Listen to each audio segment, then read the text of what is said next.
Message for Capricorn. Para to sa inyo guys, sa mga Capricorn. Ano ang message for you today sa mga Capricorn? I need message. At ingat kayo kung saan man kayo naroroon guys. Kung saan man kayong lugar ng mundo sa ngayon is mag-ingat kayo sa inyong kinalalagyan. Okay, Capricorn? Message for you. Ano man tong message na to ay ito ay para sa inyo guys. Message for you today. Okay, Capricorn. Andito ang Queen of Raphael is ito ay Queen of Cups. Okay? Follow your heart. Capricorn, a love of home and family, trustworthy psychic information. Kailan sa inyo isang magulang, isang nanay, okay, na mapagmahal sa pamilya at love nyo ang home.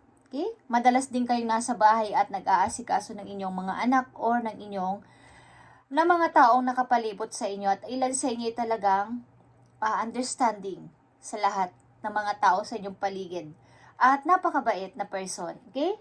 Capricorn, at ang ilan sa inyo ay mayroong gift ng pagiging isang psychic. Okay? As a Queen of Cups. May nahon kayo sa buhay, may nahon kayo sa inyong kinalalagyan. Kumbaga, ano man ang sitwasyon na inyong nararanasan sa inyong kasalukuyan is may nahon nyo tong dinadala. Hindi kayo basta-basta nagagalit, mapagpasensya kayo at talagang inuunawa nyo yung mga nangyayari. Alam niyo yung sitwasyon kung bakit ito nangyayari at inuunawa nyo ang lahat ng bagay. Okay? Capricorn, andito ang Queen of Cups bilang isang ikaw na isa kang magulang maybe o isa kayong nanay. Almost dito ay nanay sa reading na to. Okay, Capricorn, message pa for you. Today, ngayon ay April 6. Okay? Capricorn, nandito ang magical gateway. Isa itong magic gateway. Dahil kayo ay may pure intention. Mayroon kayong pure intention sa inyong heart. At sabi ko nga sa unang message nyo, kayo ay napakabait at napakamaunawain na person. Okay, Capricorn? Parang may magbubukas sa inyong isang magic, okay, na gateway. It takes courage and trust to venture into the unknown, yet this is aware that greatest rewards are. It's time to step boldly forward without looking back. Kung kayo ay may gusto nang i-start ngayong April o ngayong taon na to is i-start nyo na ng buong tapang. Guys, bagamat hindi nyo alam ang inyong mga una pa mga step o gagawin o wala pa kayong hindi pa kayo sure sa lalakarin nyo na to o sa plan nyo na to o sa pupuntahan nyo na to is mag-step na kayo ng pakunti-kunti, gumawa na kayo ng aksyon sapagkat ito ay isang reward for you dahil sa iyong kabaitan, mahabang pasensya sa buhay at huwag ka nang mag-looking back sa nakaraan. Kung mayroon ka nang gustong layasan, alisan o takasan man is gumawa ka na ng hakbang simula sa araw na to, okay?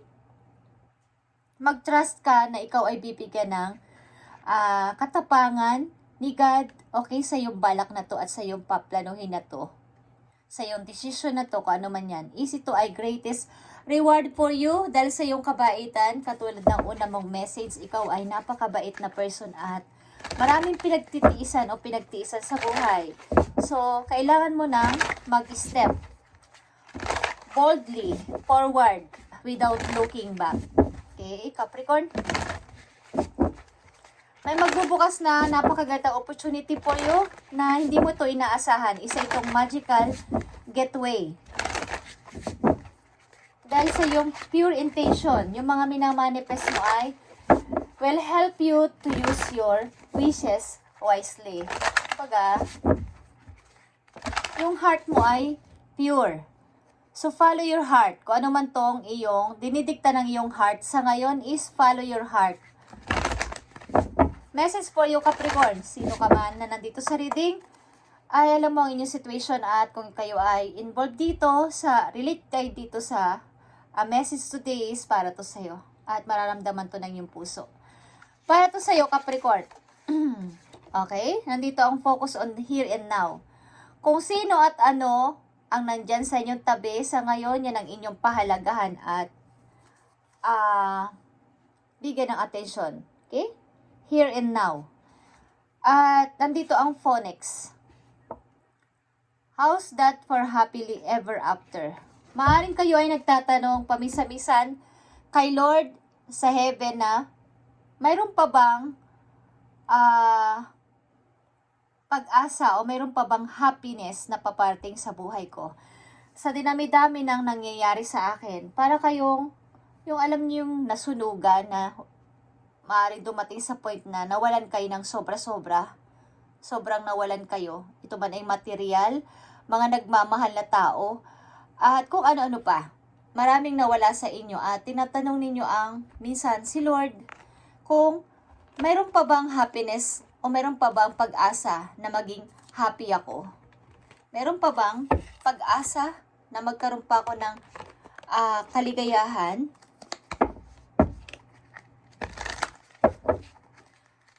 O kailan kaya darating ang kaligayahan sa buhay ko o ang totoong kaligayahan? Okay? Ang happiness.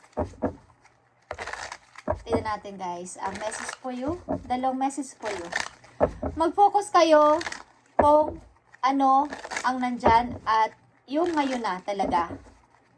Huwag na kayong mag-looking back. May reward na ibibigay sa inyo si Lord, si Universe sa inyong kabaitan. Pagkamaunawain sa lahat ng bagay at mapagbigay na person. Okay? May magbubukas na isang magical getaway for you. Okay, Capricorn. Message for you. Dalawang message for you. Okay.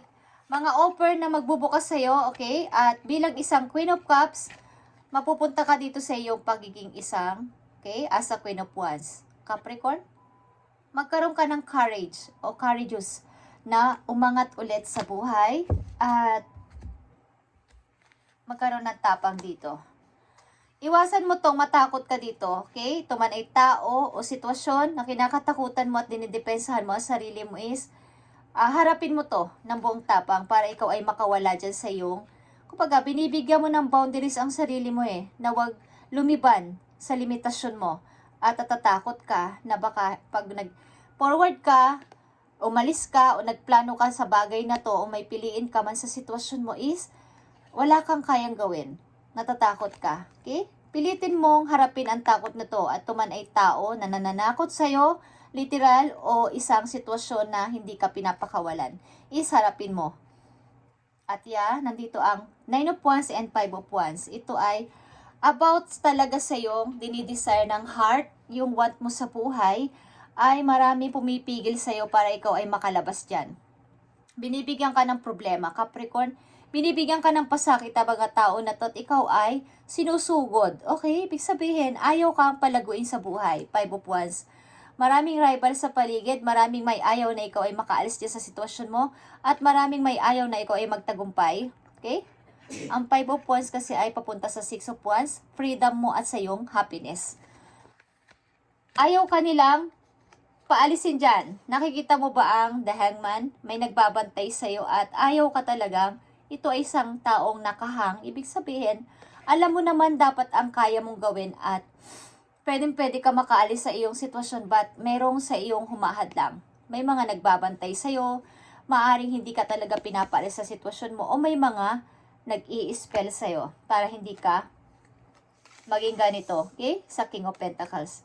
Para hindi ka maging matagumpay sa buhay is labanan mo sila, okay? May naghihintay sa iyong magandang opportunity. Hindi ko alam kung kayo ay literal na kinukulong o literal na ayaw paalisin sa isang mahirap na sitwasyon para hindi kayo makapag-usap sa mga kaibigan nyo. Hindi nyo masabi ang mga damdamin nyo sa iba. Kailangan nyo nang lumayo, okay? Capricorn, dalawang message pa dito for you. ito ay pagpapahirap sa'yo. Maaring ayaw kang maging matagumpay sa buhay ng tao na to, ayaw kang paalisin, ayaw kang magkaroon ng kaligayahan at freedom, ito man ay literal or sa sitwasyon mo, is sinusugod ka nila, okay? Ayaw ka nilang paalisin. Kinukulong ka sa isang sitwasyon na ikaw ay tinatakot. Something na pag lumabas ka dito, hindi mo naman alam ang pupuntahan mo, hindi mo naman kaya kasi. Okay? Sasabihin sa'yo, wala kang kayang gawin. Okay? Tinatanggalan ka ng parang tiwala sa iyo sarili ng tao na to o ng mga tao sa paligid mo na to. Okay? Capricorn, parang ilabas mo na yung, tanggalin mo na yung pagkamahaba ang pasensya mo. Bilang isang, as a Queen of Cups, patungo sa Queen of Wands, okay, is magkaroon ka ng tapang at maging independent sa sarili mo. Okay. Message pa for you. Dalawang message dito for you. Capricorn. Nakikita mo to guys. Okay? Paulit-ulit ang 5 of Wands dito at sa una mong message sa 5 of Wands is para kapag takot lumaban sa kanila. Hanggang defense ka lang or hindi ka nagsasalita like a Queen of Cups. Giving and understanding and kind. Mapagbigay ka sa kanila at ayaw mo silang patulan, parang, sige, awayin nyo na lang ako, wala akong pakialam. But this time, maybe, gagawin mo na ang lahat para sila ay patulan at makaalis dyan sa sitwasyon mo. At, i-hold mo ang pera mo. Kung meron ka pang natitirang ipon, i-hold mo para sa iyong pagre-restart. At maaari tinatakot ka talaga ng isang person dito na hindi ka magkaroon ng kalayaan at umangat sa buhay. Maaari ito ay marriage na natapos na, at may taong ayaw kang palayain dito. Maaaring ito man ay literal na ayaw kang palayain or may nagmamanman sa'yo or something na may gumagawa ng hindi maganda behind sa'yo. Okay?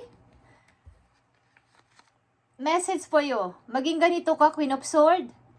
Andito ang lahat ng karakter na pwede mong gawin.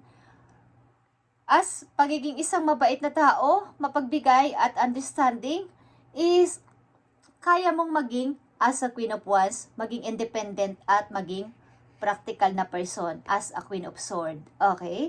Putulin mo na ang connection mo sa person na to, sa mga tao na to, at mawalan ka na ng contact sa kanila. Magdesisyon ka na. Hawak ng Queen of Swords dito ang kanyang espada at puputulin niya ang anumang koneksyon sa tao na to at matuto kang maging matapang. Wag mo nang gamitan muna ng emosyon this time, Capricorn, at maging malaya sa buhay, magpakasaya, at mag-ipon ng money sa iyong hinaharap. Okay? Maring lalakas to hanggang September. Kung itutuloy-tuloy mo to, magkakaroon ka ng kalayaan hanggang lalakas ito hanggang September. Okay? Magkakaroon ka na ng pagkuklose sa cycle na to. Okay, pasimulan mo na ang iyong pag-step at pagdedesisyon na bubukas ng pintuan. Isa itong magical gateway for you para ikaw ay makalabas dyan sa sitwasyon na yan at magkaroon ng kalayaan. Putulin mo na ang anumang connection sa kanila, mga taong nagpapahirap sa iyo at mga taong nanggugulo sa iyo. Maaaring inaabuso nila ang iyong kabaitan at kawalan ng parang tiwala sa sarili. Palaguin mo yung sarili sa hinaharap. Mag-ikaw man ay mag-isa na lang na nagpapalaki sa iyong mga anak or isa kang single mother or talaga matagal na single is palayain mo yung sarili mo dito at maging malaya. Magkaroon ng kalayaan din sa pera. Message for you, Capricorn. Isang napaka mahalagang message for you para sa mga Capricorn. Nakikita mo tong lion, okay? Ito ay control. If you have moderate aggressive impulse, this is an invitation to control your temper. You are encouraged to explore how to express your needs or thoughts more openly and constructively to reduce your level of frustration. Okay. Sa kabila ng mga nangyayaring ito ay panatilihin mo magkaroon ka ng control sa iyong temper. Okay? Baka para hindi makagawa ng anumang makakalabag sa mga hindi maganda. Okay? Kung ikaw ay nagagalit sa kanila is panatilihin mo pa rin ang control mo dito at as a lion is maging, kumbaga ikaw ay maging leader or maging parang mag-rule ka lang kung kinakailangan. Ang mga lion kasi ay tahimik mag-step, tahimik gumalaw, but sila ay independent at ginagawa nila ito bilang isang parang paghakbang sa kanilang tagumpay ng tahimik lang. Hindi sila basta-basta nagsasalita at kinokontrol nila ang kanilang galit dahil sa kanilang maaaring gusto kasi nilang maging matagumpay sa buhay. So, kailangan mo magtimpi ng galit mo o ng hinanakit mo sa kanila. At nandito din ang boundaries. Ito ay panda. Okay? Your space is search.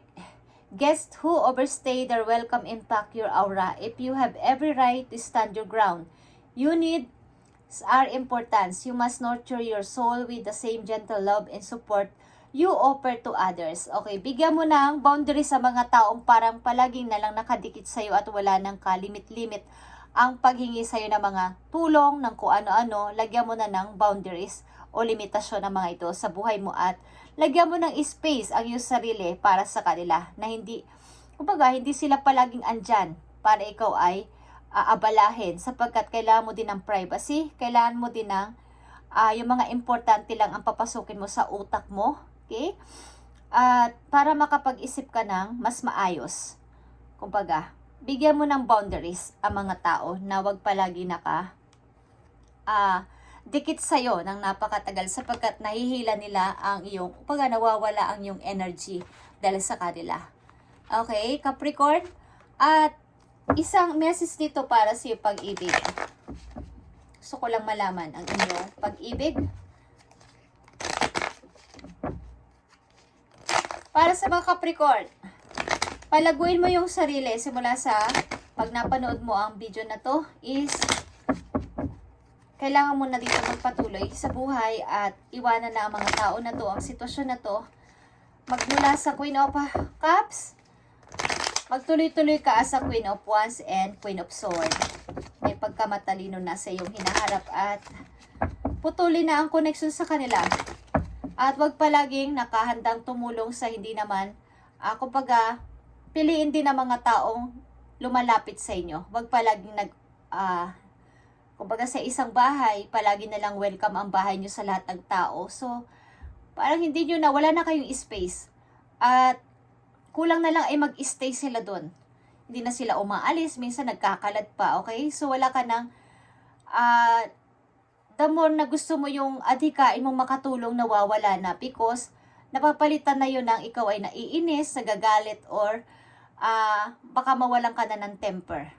So, andito ang control. Ito ay tungkol sa iyong temper. At putulin mo ang relasyon mo sa mga taong ganito ang ginagawa sa iyo. Capricorn, message sa iyo pag-ibig. Last message ito. Okay? Pay attention to the signs. Ano man tong signs na to na pinapadala sa inyo ni Lord, ni Universe ito ay synchronicities you have been noticing are not coincidence. Kung ano man ang inyong nararamdaman sa inyong karelasyon, ito man ay bad or good, ito ay isang sign na pinapadalhan ka ng sign mula sa langit na hindi ito coincidence. Ito ay totoo mong nararamdaman. Ito yung totoong dapat mangyari at ito yung totoong nangyayari. Maniwala ka sa iyong kutob simula sa araw na to, okay? Talagang habaan mo ang pasensya mo dito. Kung ito man ay pag-ibig na minamanifest mo, kailangan dito ng mahabang pasensya, okay? Sa pag-ibig na to. Sapagkat ang mga Capricorn na nandito sa reading, kung kayo man ay nasa pag-ibig at umiibig, kayo ay may mahabang pasensya sa inyong partner, okay? At kung ito man ang inyong gustong mangyari, ang mahabang pagpapasensya ay kailangan nyo ng control dito sa inyong temper. At i-open mo din ang mata mo na makita ang mga sign na dapat ay kung hindi o dapat ka nang magbigay ng boundaries o limitasyon sa relasyon na to kung umiibig kayo, okay? Sa mga Capricorn na umiibig. But sa buhay mo, sa iyong routine, sa iyong mga ginagawa dito ay dapat putulin mo na mga taong ang kontak mo sa mga tao na hindi na maganda ang pakikitungo sa iyo at inihila ka pababa sa halip na hilahin ka nila pataas para umangat sa buhay. Gusto ka nilang wag maging maayos ang buhay at wag magtagumpay sa buhay. Okay, Capricorn? Thank you and God bless sa inyo, guys. At pagpalain kayo ni God sa inyong mga gagawin na ito at subukan nyo na gumawa ng aksyon ngayong April o ngayong taon na to. Kung mayroon kayong balak, mga ninanais, ay listen to your heart. Listen. Follow your heart. Okay, dito sa inyong balak na to at sa inyong mga pinaplano na to. Ano man to? Ito man ay pag-alis sa sitwasyong mahirap, para sa inyong karir, paglilipat ng lugar o pagpunta sa ibang lugar is gawin nyo na kung kinakailangan. Thank you, Capricorn, and God bless sa inyo lahat.